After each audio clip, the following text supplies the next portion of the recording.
Эфирде Күн Өзөк программасы менен Шайырбек Эркин, кеч жарык, урматтуу көрөрман. Бүгүнкү берүүбүз ачык сөз форматында өтмөкчү. Биз залкар жазуучубуз Чыңгыз Айтматовдун 90 жылдыгына арналган иш-чаралар, Айтматов ааламы, жалпы эле адабият дүйнөсү тууралуу сөз кылсакпы деп турабыз. Белгилүү драматург, кыргыз эл жазуучусу, мамлекеттик токтогул сыйлыгынын лауреаты, мурдагы маданият министри Султан Раев бизде конокто. Саламатсызбы? Кош келиңиз, агай. Чыңгыз Айтматовдун 90 жылдыгына арналган иш-чара өткөн жумада Японияда, ушу Токио шаарында өттү. Ага сиз да катышып келдиңиз.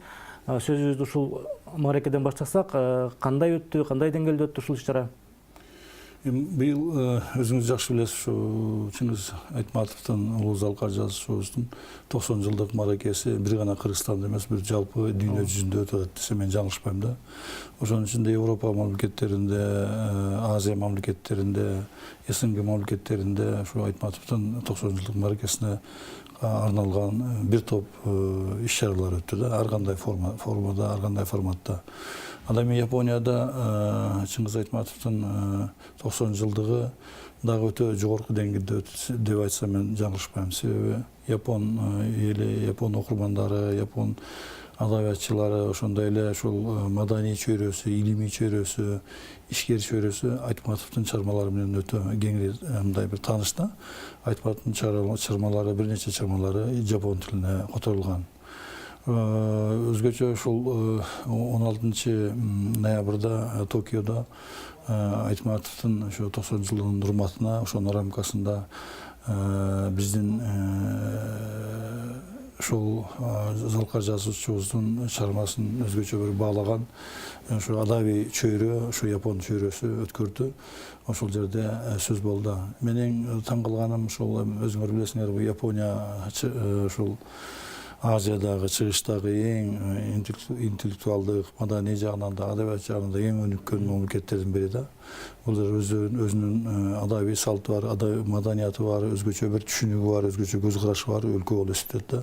Ошол мамлекетте Чыңгыз Айтматовдун да чыгармалары өтө жогорку деңгээлде кабыл алып атканы мени бир чети жазуучу катары, бир чети жердеши катары, бир чети ошол кишинин мындай бир шакирти катары өтө кубантты да.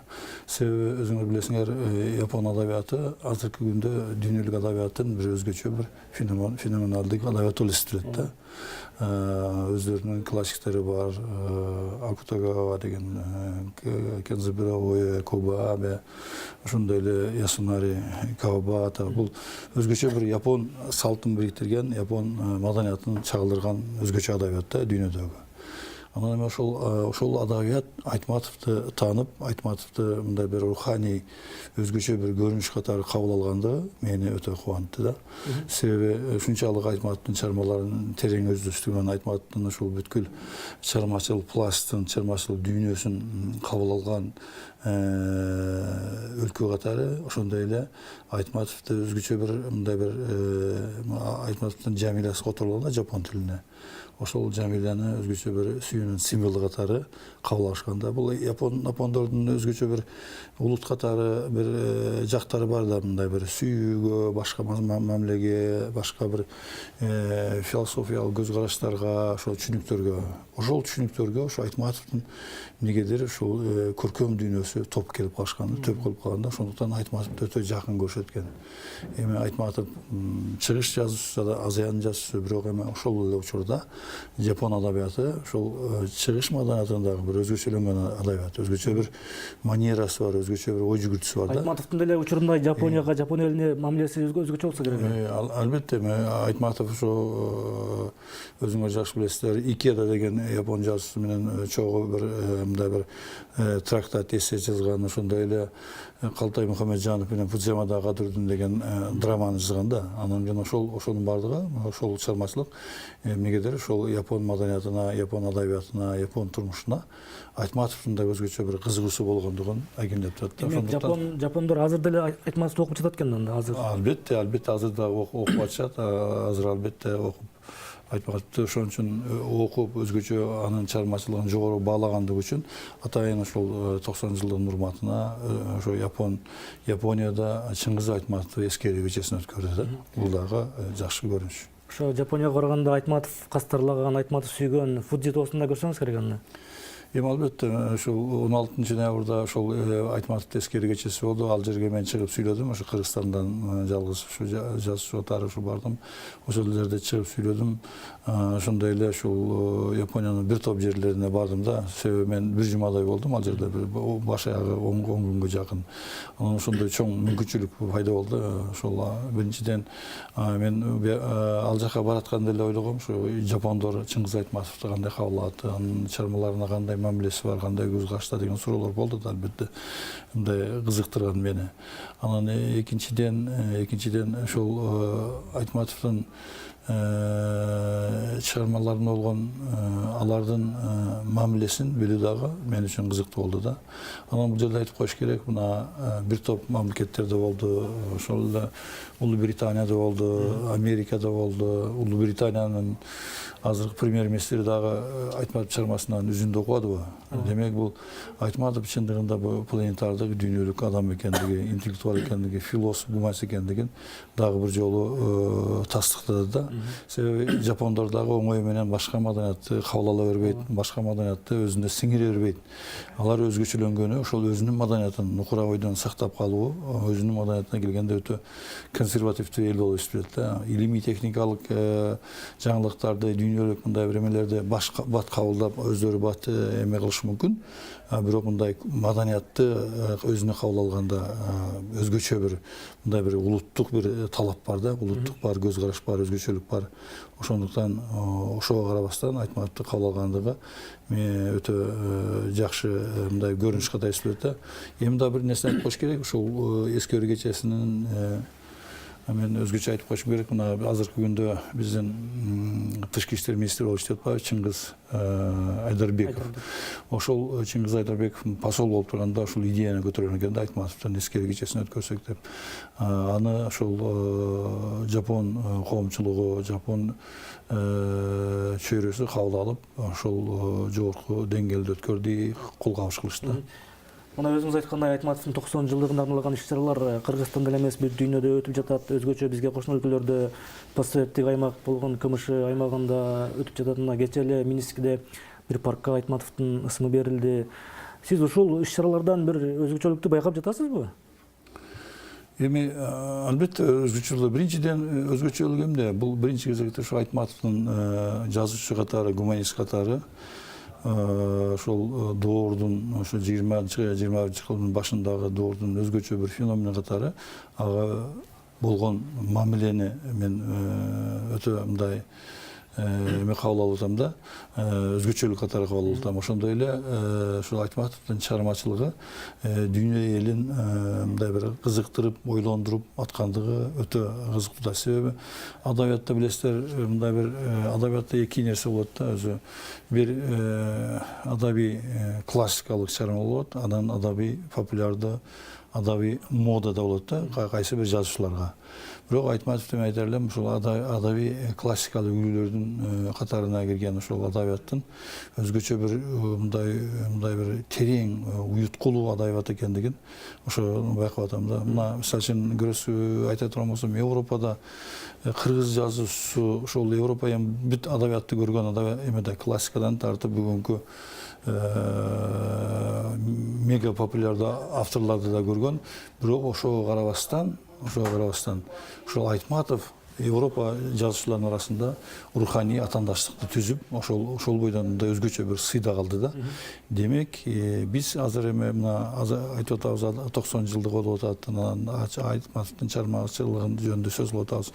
Биз ошол азыр биз Айтматовдун экинчи өмүрү башталды. Айтматов жок, Айтматовдун идеясы калды. Ошондуктан Айтматовдун феномен эмнеде, дүйнөлүк феномен эмнеде, Айтматов эмнеси менен дүйнөнү ушундай кызыктырып атат, ушул жөнүндө ойлонушубуз керек. Азыр бизге Айтматов тирүү кезекте өзүнүн чыгармалары менен бизге көп суроолорду калтырып кеткен да. Бул суроо өзү үчүн дагы, биз үчүн дагы чечүүнү талап кыла турган суроолор да. Ошондуктан биз Айтматовдун азыр мурасына кайрылып жатып, биз башкача бир кубулушка кабылып атабыз да. Ал кишинин көз өткөндөн кийинки канчалык мезгил өтсө, ошончолук анын баалуулугу артып атат десем мен жаңылышпайм. Мына адамзаттын Айтматову деп атабыз, Айтматов аламы деп атабыз. Ушул Айтматов феноменинин мындай дүйнөлүк адабияттагы орду мындан ары кандай болушу мүмкүн? Эми албетте дүйнөлүк адабиятта, эми адабиятта өтө татаал нерсе ошол адабий сценада, адабий өзүнчө мейкиндикте мындай бир ысмы жазган чыгармасынын түбөлүктүүлүгү бул өтө маанилүү маселе да. Мисалы үчүн көп эле жазуучулар 19-18 кылымда, 20 кылымда көп эле жазуучулар чыкканда, алардан азыр мындай айтканда аты жыты билинбей калды да. Ошондуктан бул ушу айтып атканымдын себеби ушул Айтматов ошол өзүнүн чыгармачылыгы менен руханий бир өзгөчө бийиктикте, руханий бир конкуренцияга мындай бир туруштук бере турган автор катары калып калды да. Ошол Айтматовдун өлбөстүгү биринчи кезекте чыгармалардын өлбөстүгүндө да.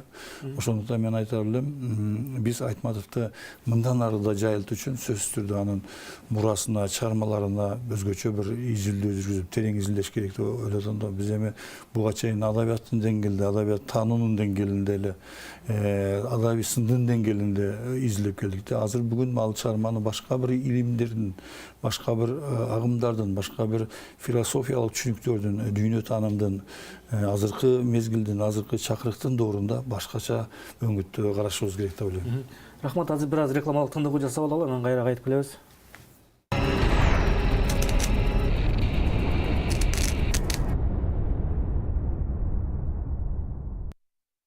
Биз программабызды улантабыз. Ошол Айтматовдун мурасын, сиз айткан мурасын ошол дагы бир жаңы бийиктикке, жаңы деңгээлге чыгаруу үчүн кандай иштер жасалыш керек эми биз тараптан, кыргыз тараптан? Эми албетте биринчи кезекте мына көпчүлүгү сөз кылып атпайбы, Айтматовго эстелик кылыш керек, Айтматовго көчөнүн атын бериш керек, Айтматовго буну кылыш керек, аны кылыш керек дегенчи. Мен айтар элем, ал экинчи маселеде Айтматов өзүнүн эстелигин тургузуп койду, эгер керек болсочу, эстелигин тургузуп койду. Ал эч качан урабас, кулабас эстелик да, бул Айтматовдун чыгармачылыгы. Ошондуктан биз мындан ары кандай ошол мурасын изилдешибиз керек, кандай өнүктүрүш керек, кандай кылып мындай жайылтышыбыз керек деген сөз бар да. Ачыгын айтканда биз мына биздин кыргыз өзүбүздүн эми өзүгө да кээде сын көз караш менен карап коюшубуз керек. Биз өтө мындай бир пафосный эл болобуз да, пафос. Биз мындай көкүрөктү урган, ушундай кыйын эл болобуз. Бирок чындыгында айтканда азыркы күндө да ушул Айтматовдун чыгармаларын ушунчалык ошого терең кирип өңүлүп окуган окурмандар аз. Ачыгын айтыш керек да. Ачыгын айтыш керек. Азыр мына өткөндө жүргүзбөдүңөрбү тиги Кыргызстандын гимн тексттерин берди. Азыр бүгүн жүргүзсөңүз, сурамжылоо жүргүзсөңүз, Айтматовдун чыгармачылыгын канчалык деңгээлде билет экен. Алар көпчүлүгү үстүртөн эле билет, көпчүлүгү мындай абзордук нерселерди окуп жүрөт да. Айтматовду терең өздөштүрүү азыркы мезгилдин негизги маселеси болот да. Мына мисалы үчүн Айтматов гуманист деп атабыз, анын гуманисттиги эмнеде? Айтматов философ деп атабыз, Айтматов философ эмнеде? Айтматов планетардык адам деп атабыз, ошон анын планетардык адам эмнеде, кайсы сапатында, кайсы көз карашында экенин ошонун баардыгын чечмелеш керек. Мына азыр постгуманисттик деп атабыз, башка деп атабыз, мультикультурализм деп атабыз, ошонун деңгээлинде азыркы глобализация деп атабыз, ошонун агымында биз Айтматовдун чыгармачылыгын кандай призма, кандай ракурс менен караш, ошону болуш керек да. Мына мен деле карап окуп жүрөм, мисалы кыргыз адабиятын мектептерге окутуу же жогорку окуу жайларда окута карасаңыз, бардыгы баягы таптык көз караштын негизинде жазылган адабий эмгектер да. Мисалы үчүн кыргыз адабиятчысы Айтматов жөнүндө сүйлөгөндө, мисалы үчүн угуп эле жүрбөйбүзбү? Кыргыз адабиятчысы же кыргыз сынчысы Айтматовду кандай деңгээлде карап, кандай трактовкалап, кандай баян эткенин орус окумуштуусу, мисалы Москвалык же Санкт-Петербургдук окумуштуулар менен салыштырып көрсөңүз болот. Ошол эле учурда, ошол изилдөөлөр Европада кандай болуп атат? Ошол эле учурда ушул изилдөөлөр Жапондо кандай болот? Жапонияда. Мисалы үчүн Жапониядан чыгып Айтматов жөнүндө сүйлөдү, таптакыр башка ракурста сүйлөдү да. Биздей сүйлөбөйт, биздей эме кылбайт. Айтматовдун өзгөчө бир мындай табышмактуулугу, сырдуулугун биз мындан ары да ачышыбыз керек да. Вот кимдер Улуу Британия, англичандар Шекспирди ушул мезгилге чейин айтып келишет да. Себеби Шекспир улуттук ар намыстын символу болуп ар бир англичанын жүрөгүндө отуруп калган да. Ар бир англичанин Шекспирдин ырларын, көпчүлүк ырларын жатка билет да. Азыр биз жанагындай кылып сурамжыласак, азыр биздин кээ бир интеллигенциянын өзү деле саясатчыларды айтпай эле коеюн, алар эми вне конкуренция да, саясатчылар. Чыгармасынын атын да так айтып бериши мүмкүн эмес да, айта албайт дагы, ошоме кыла албайт. Ошондуктан биз ура патриотизм эметтен бизде ушундай гениалдуу адам чыккан деп жар салбастан биз ошонун жар салганыбыздын биринчи гана аракети биз Айтматовдун чыгармаларын үйрөнүшүбүз керек.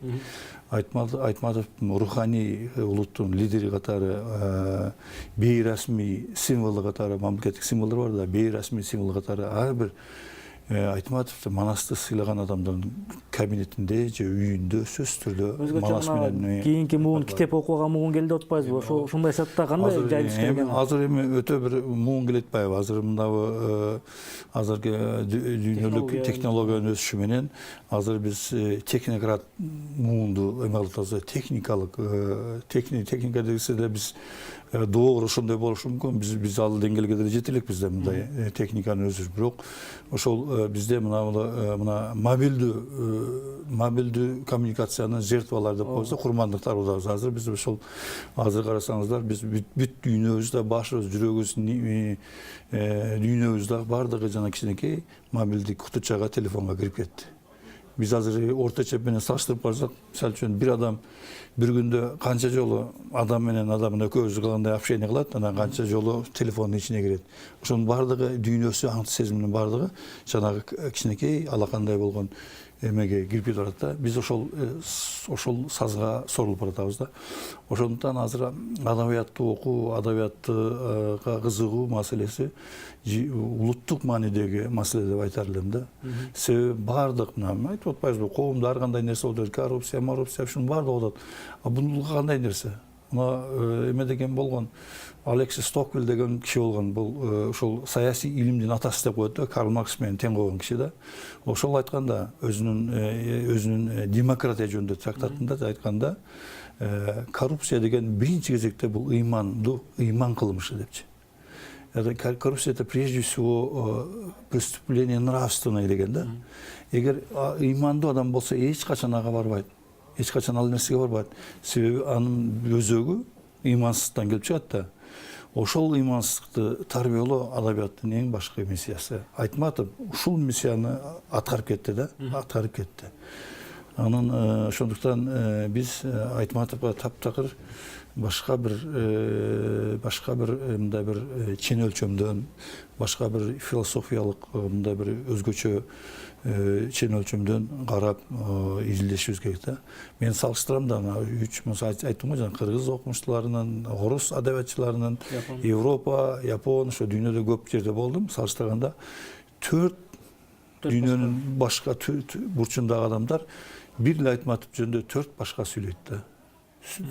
Себеби алар сүйлөгөндө өзүнүн бүткүл интеллектуалдык даярдыгынын немесинин дүйнөсү менен, анан кийин ошонун ичинен ширесин алып чыгат да. А биздики ошого туура келбей атпайбы? Деңгээлге. Ошондуктан мен айтар элем, бизге ушу Айтматовдун 90-жылдыгы азыр бизге чоң суроо коюп турат да. Анан ошол суроого биз жооп беришибиз керек. Мына ошол адабияттагы абал жөнүндө сөз кылып калды. Ошол Айтматовдон кийинки кыргыз адабиятынын азыркы абалын кандай бааласак болот? Эми Айтматовдон кийинки адабиятты биз эми пост Айтматовдук деп коебуз да, пост дейбиз да, пост Айтматовдук. Азыркы адабият. Бул адабияттын өтө мындай бир кыйын бир шартта калды да. Анын айтып аткан себеби Айтматов өзүнүн чыгармачылыгында ушундай бир улуттук адабиятты гана эмес, дүйнөлүк адабияттын планкасын бийик көтөрүп койду да. Бийик көтөрүп койду. Бирок ошол планкага мисалы үчүн пост Айтматов жазуучулар үчүн өтө кыйын да. Азыр мына көрүп атасыз. Жөн эле ошол роман болобу же повесть болобу, ошо чыгарма болобу, орус тилинде эле Москвадан чыгарыш өтө кыйын болуп калды. Эгер жазуучу башка тилдерди которулбаса, башка тилдерди окулбаса, ал ошол жерде локалдык жазуучу алгалы ушул казанда гана жок болуп кетиши мүмкүн да. Ошондуктан Айтматовдун дагы бир жакшы жери ушу Айтматовдун чыгармачылыгы мындай бир өтө комфорттуу мезгилге туш келди деп айтар элем да. Советтер Союзунун тушу аябай мындай бир өзүнүн даңкын өтө жогорулуп турган мезгилде келип тура келди. Жазгандардын баардыгы дүйнөгө которулуп өттү. Бул жакшы болду да, өтө жакшы болду Айтматов үчүнчү. Эми азыркы кезде дүйнөгө чыгыш, дүйнөгө таркалыш, анан кийин дүйнөлүк мындай бир башка тилдерге которулуу маселеси өтө оор. Азыр эми башкасын айтпайлы, биздин өзүбүздүн эле Кыргызстанда китеп чыгаруунун өзү канчалык проблема. Китеп окуу деген таптакыр китеп окуунун культу болсо жоголду. Азыр мына Кыргызстанда айтабыз, ушул азыркы күндө болгону мына китеп жөнүндө айтайын да. Болгону Кыргызстанда 5 эле талапка жооп бере турган китеп дүкөнү бар да. Ар бир 250 миң адамга бир дүкөн тура келет да, бир дүкөн тура келет. Ошондон эгер биз окубай баратсак, окубасак, биз окубаган сабатсыз улут болуп калабыз да. Окубаган улут, окубаган адам ойлоонун мүмкүнчүлүгүн да жоготот да. Ошондуктан бул жерде көп маселе бар да. Ошондуктан айтар элем, ушул адабият улуттун маданиятын дагы, улуттук өзгөчөлүктүн дагы негизги башаты да. Эмне үчүн бүт ушул искусствонун башка түрлөрү, кино, музыка, театр, сүрөт искусствосу мына 70-жылдары аябай өзүнчө көрсөтчү бир руханий чоң бир взрыв болду. Себеби ошолордун баардыгы өзүнүн башатын, өзүнүн булагын Айтматовдун чыгармачылыгынан алган да. Себеби именно Айтматовдун чыгармачылыгы башка маданияттын салаларына, адабияттын салаларына чоң түрткү берген. Айтматов бир гана өзүн гана алып чыкпай, ошону бир катарда эле башка кино, башка эмелерди көтөрүп чыкты да. Мына ошол эле учурда азыр мына дүйнөгө чыгуу бир чети оңой болуп калды да. Мына жолдор кенен дегендей, мисалы үчүн тил билген, таланттуу адам болсо, азыр чыгып кеткенге шарттар көбүрөөк да. Ошондой азыркы шартта дагы жазуучулар мындай таланттуу жазуучулар чыгышы мүмкүнбү бизде мындан арыда? Эми албетте. Эми мындай да, тиги азыр дүйнө эшигин ачып атпайбы? Дүйнө терезесин ачылды. Дүйнө ачылып атат, эшиктер бар да. Мисалы үчүн эч кандай проблема жок. Азыр мына биз таң калбайбыз. Америкада Колумбийский университетте бул окуп атат десе уже таң калбайбыз. Илгери биз Москвада Ломоносовдо окуп атат десе барыбыз таң калчубуз. Азыр дүйнө өзүнүн эшигин ачып атат да. Дүйнөлөшүү башталып атат да. Ушул кезде албетте ошону менен бир катарда эле бир коммуникациялык дүйнөлөшүү эмес, бул руханий дүйнөлөшүү болуш керек да мындай. Ошондуктан мен айтар элем, ушул адабият, маданият, биз искусство эмебиз дагы ушул дүйнөлүк мындай бир өзгөчө бир эстетика катары таркалыш керек деп айтар элем да. Ошо дүйнөлүк тенденцияда, дүйнөлүк адабият азыр каяка барып атат? Кыргыз адабияты кайсы жолдо азыр?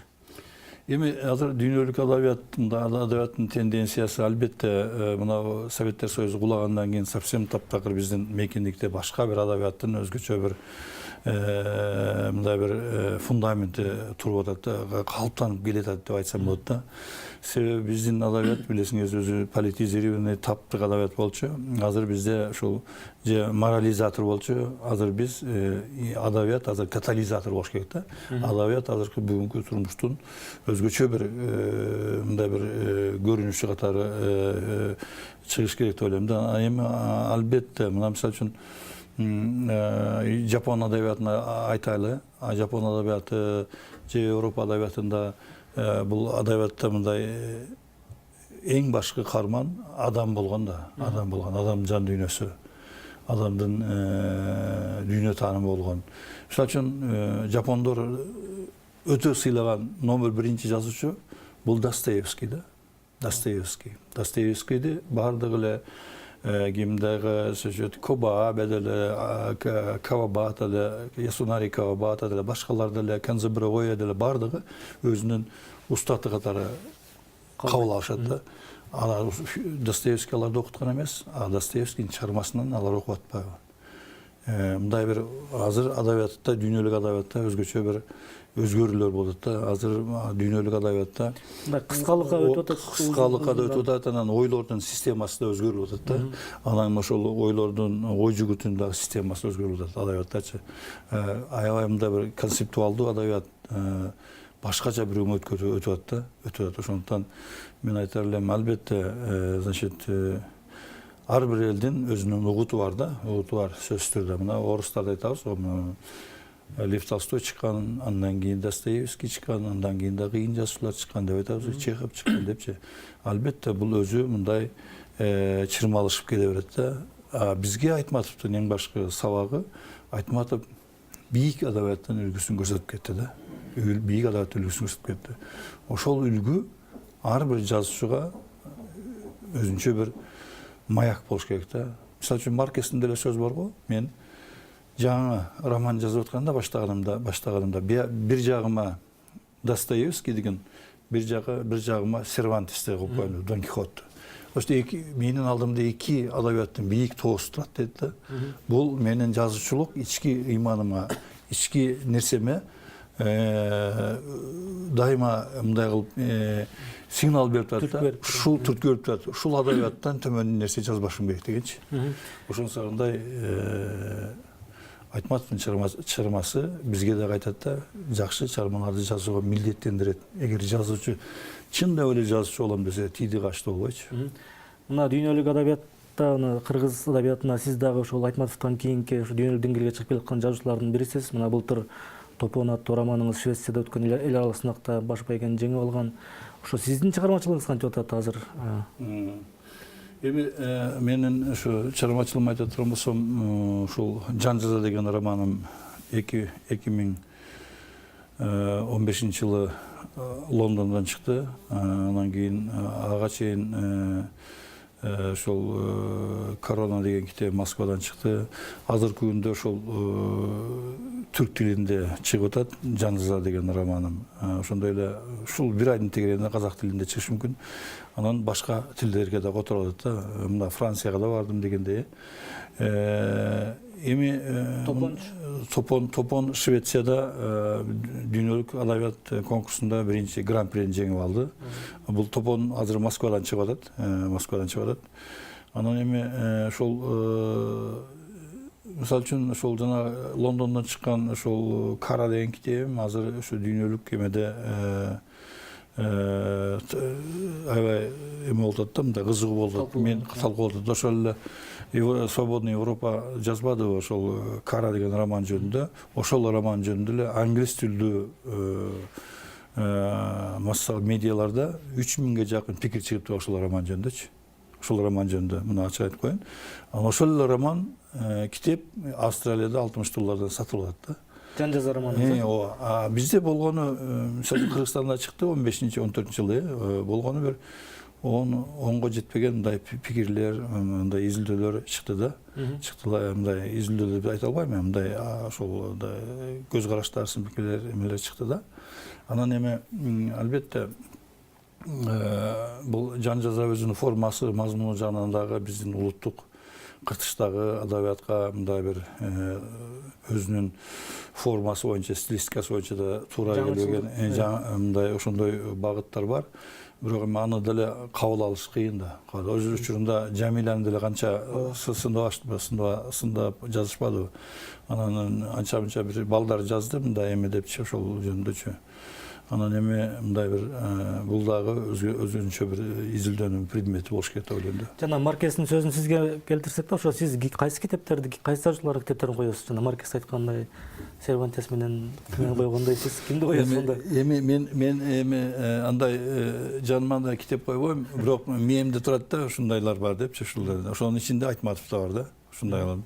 Себеби ар бир жазуучу өзүнө ички талапты кое билиш керек да, ички талапты кое билиш керек ар бир жазгандачы. Ошондуктан ошол нерсенин, ошол эстетиканын деңгээлинен туруп, анан кийин ой жүгүртүш керек, жазыш керек, ошол жазган сөзүн кагазга калтырыш керек да. Рахмат сизге. Биздин убактыбыз элекке каршы аяктап калды. Урматтуу көрөрман, биз Айтматов ааламы жана дүйнөлүк адабияттагы тенденциялар тууралуу сөз кылдык. Биздин коногубуз кыргыз эл жазуучусу Султан Раев болду. Саламатта калыңыздар.